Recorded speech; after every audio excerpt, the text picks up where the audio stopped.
Oui, bonjour. Aujourd'hui, on va aborder la notion de convertisseur numérique analogique monté avec un ampli opérationnel. Donc, ce qu'il faut voir déjà, dès qu'on voit le circuit ici, qu'est-ce qu'on remarque? Que l'entrée plus, elle est mise à la masse, parce qu'on ne cherche pas à amplifier un signal d'entrée.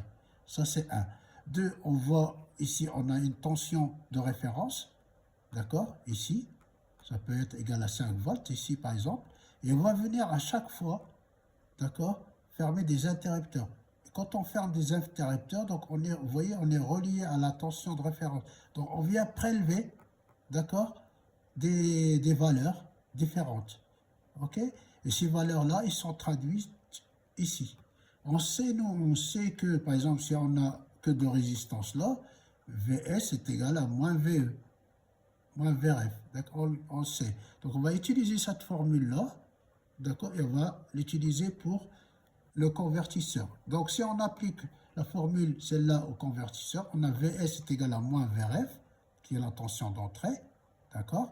Facteur de A1 plus A2 sur 2, parce qu'on a R sur 2R, 1 demi, plus, si on a cet interrupteur qui est fermé, c'est 4R sur R, ça fait 1 quart, plus 1 huitième, qu'on trouve ici.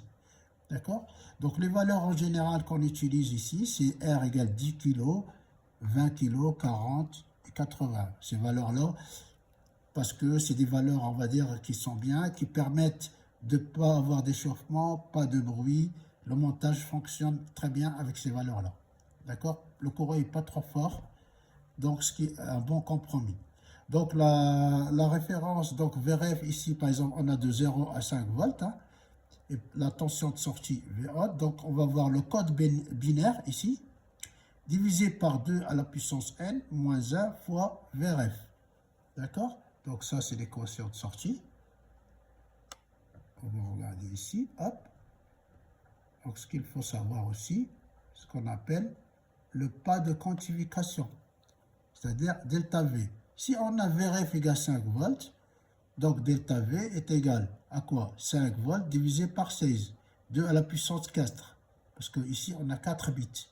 Donc on va voir une quantification de 0,31 volts. D'accord? Ça fait 312 millivolts. Donc du coup, la tension de sortie est égale au code qu'on rentre fois le pas de quantification. Donc si je résume ici, si on rentre 0,0, d'accord, on a 0 volts. Si je rentre 0,01 en décimale 1, on a 0,31. Vous voyez, le premier port, il est là. Hop.